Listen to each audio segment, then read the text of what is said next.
Assalamualaikum warahmatullahi wabarakatuh. Alhamdulillah, alhamdulillahilladzi khalaqal mauta wal hayata liyabluwakum ayyukum ahsanu amala wa huwal azizul ghafur. Asyhadu an la ilaha illallah wahdahu la syarika lah wa asyhadu anna Muhammadan abduhu wa rasuluh. Allahumma shalli wa sallim ala sayyidina Muhammad wa ala alihi wa ashabihi ajma'in. Qala Allah ta'ala fil Qur'anil Karim, a'udzu billahi minasyaitonir rajim. Bismillahirrahmanirrahim. Walladzina sabaru ibtigha'a wajhi rabbihim wa aqamus shalah wa anfaqu mimma razaqnahum sirran wa alaniyatan wa yazra'uhu bil hasanati sayyi'ah ulaika lahum uqbaddar jannatu adnin allati yadkhulunaha wa man salaha min abaihim wa azwajihim wa dzurriyyatihim wal malaikatu yadkhuluna alaihim min kulli bab. Shadaqallahul adzim.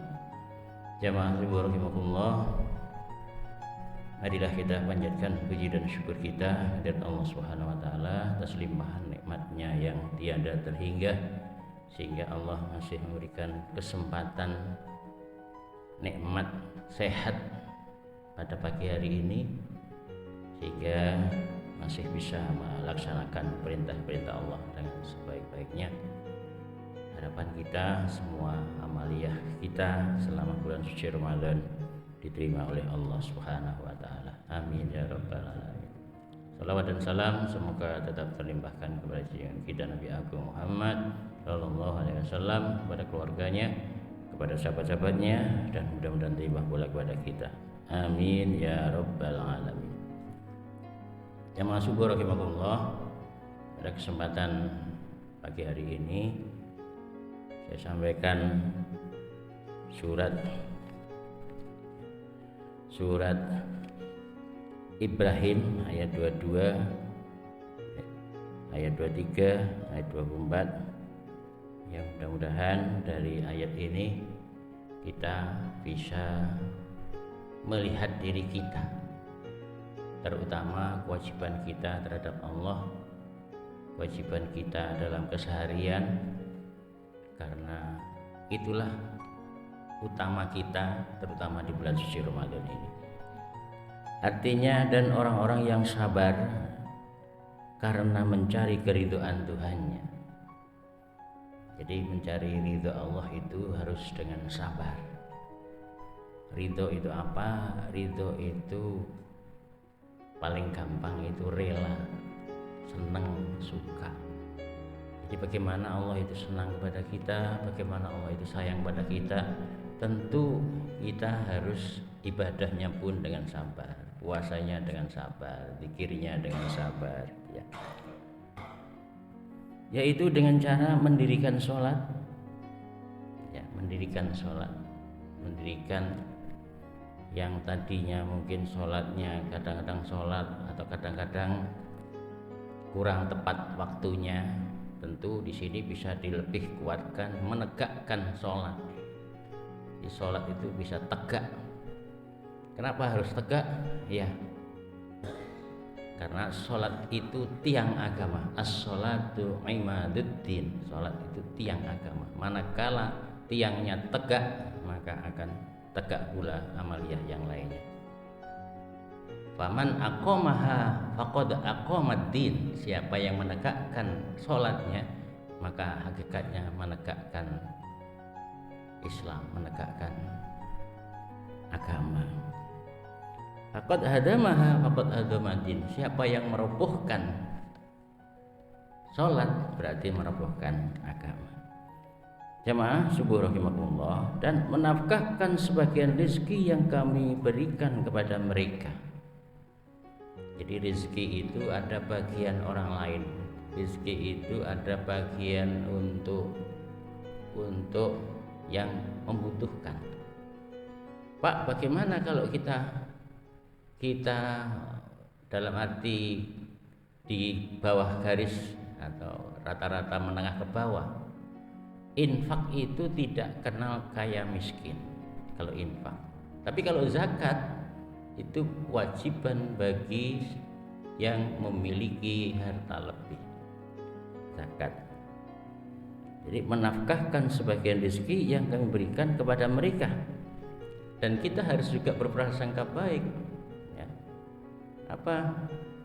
May yuqridullaha qardan hasanan, siapa yang meminjamkan, siapa yang memberikan, siapa yang menafkahkan di jalan Allah, man yuqridullaha qardan hasanan fayudha'ifahu lahu ad'afam mudha'afah, yakinlah bahwa Allah akan melipat gandakan. Dengan zakat atau dengan infak, dengan sedekah, berbagai macam manfaat itu banyak.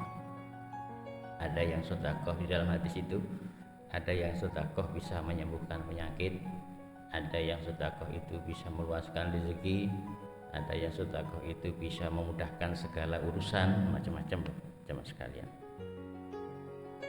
Secara sembunyi atau terang-terangan, serta menolak kejahatan dengan kebaikan. Jadi infak sedekah.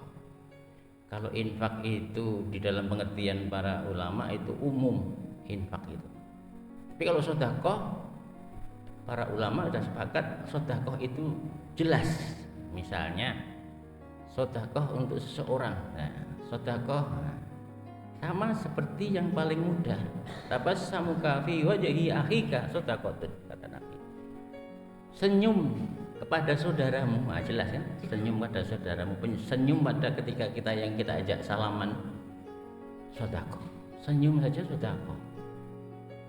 Bahkan ada hadis yang menyatakan setiap sendi pergelangan tangan kita, sendi kaki kita langkahkan ke masjid untuk sholat, itu hakikatnya adalah sedekah.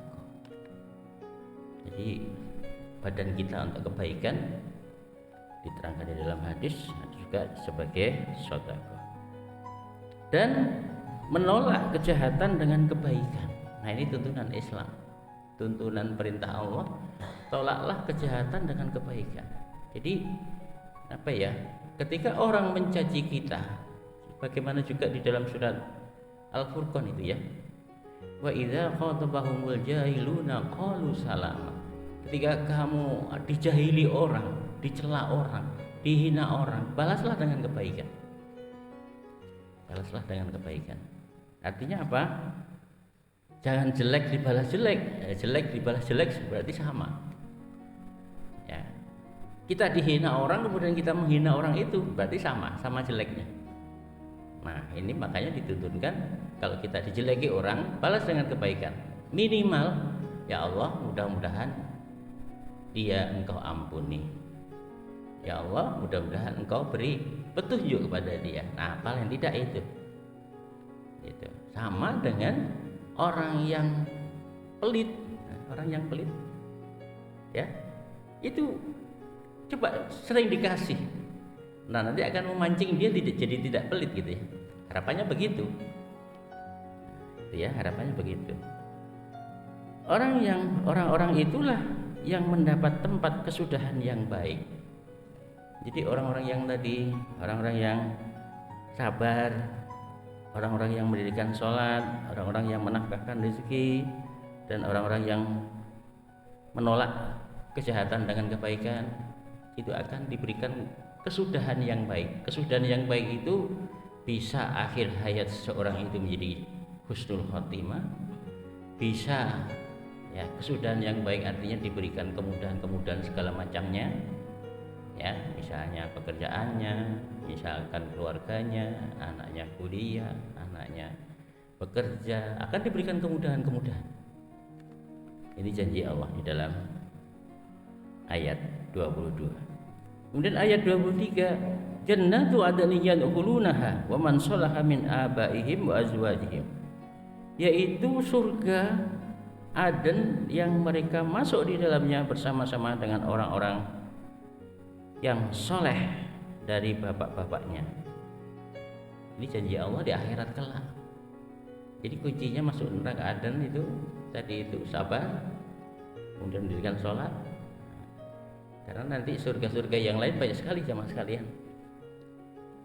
ada Jannatul Firdaus sebagaimana surat Al-Mu'minun ayat 1 sampai 10 itu. Ya. Jadi disediakan surga Aden yang masuk di dalamnya bersama dengan bapak-bapaknya, istri-istrinya, dan anak-anaknya. Betapa nikmatnya di dunia bersama-sama, sholat bersama-sama, makan bersama-sama, hidup dalam kerukunan, hidup dalam kebersamaan, hidup dalam tolong menolong, hidup dalam saling tawasau bil haq wa tawasau bis sabr. Dan diberikan tempat oleh Allah di tempat di surga Aden, bahkan dengan anak cucunya. Luar biasa ya, satu terah gitu ya, satu terah gitu.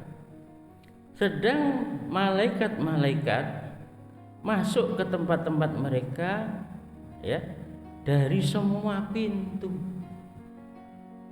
Jadi malaikat di surga atau malaikat di tempat-tempat yang indah itu bukan menjadi pelayan-pelayan, menjadi pendamping yang menawan. Tentu kita inginkan, karena apa? Orang yang baik akan ditemani malaikat, orang yang jelek akan ditemani setan. Temani malaikat berarti senantiasa didoakan. Bahkan orang yang suka mengaji, orang yang suka membaca Al-Quran, itu malaikat mendoakan.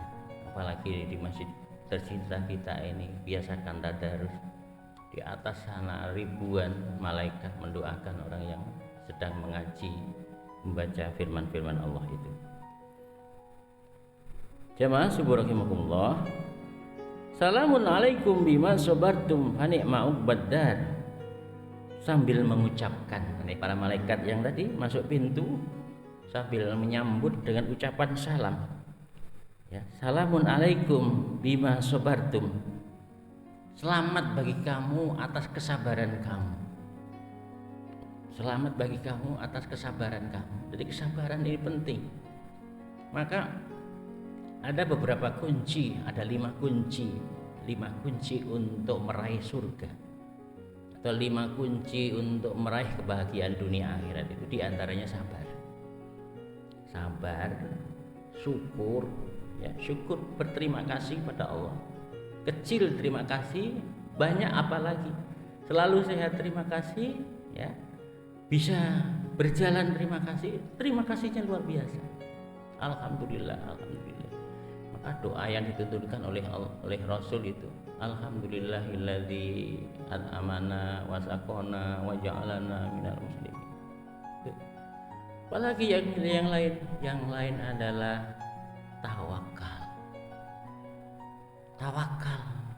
tawakal itu berserah diri. Kita usaha semaksimal mungkin, sholat berusaha sebaik mungkin, infak berusaha sebaik mungkin. Nah, bentar lagi kita zakat ini.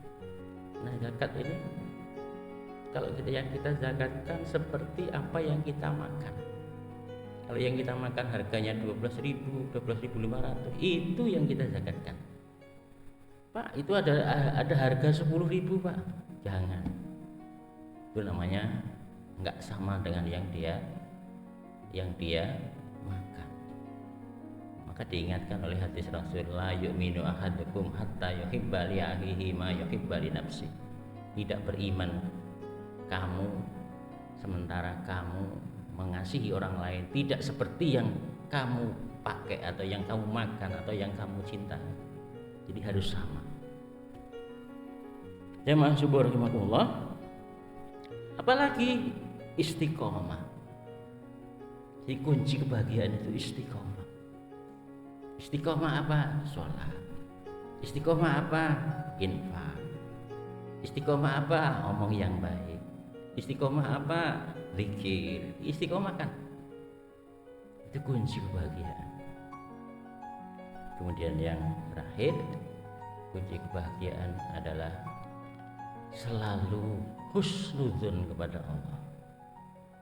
Jadi berprasangka baik apapun yang diberikan oleh Allah kepada kita, baik berupa sehat, baik berupa sakit, baik berupa musibah, berprasangka baik pada Allah. Berprasangka baik gimana? Berprasangka baik bahwa Allah lagi nguji saya, lagi ingin saya dekat dengan Allah, lagi ingin supaya Allah dengar suara kita, keluhan kita, aduan kita. Itu ketika dikasih ujian, dikasih musibah. Nah, tentu kita harus ingat apa yang diingatkan oleh Rasul. Apa yang banyak dilupakan oleh manusia itu adalah waktu sehat dan waktu sempat. Ini banyak dilupakan. Ada orang sehat nggak sempat, ada orang sempat nggak sehat. Nah, pengennya gitu. Nah, tentu waktu sehat dan waktu sempat ini kita gunakan dengan sebaik-baiknya, terutama di akhir Ramadan ini. Dan maka di dalam ayat ini, maka alangkah baiknya tempat kesudahan itu. Jadi tempat kesudahan yang paling baik adalah manakala Allah menetapkan kita sebagai ashabul jannah. Jadi besok itu ada orang yang masuk surga, ada orang yang sudah ditetapkan sebagai penghuni surga. Tentu dengan amaliyah Ramadan ini, tentu kita diharapkan atau kita harapkan kita menjadi ashabul jannah. Amin ya rabbal alamin. Kurang lebihnya mohon dimaafkan. Assalamualaikum warahmatullahi wabarakatuh.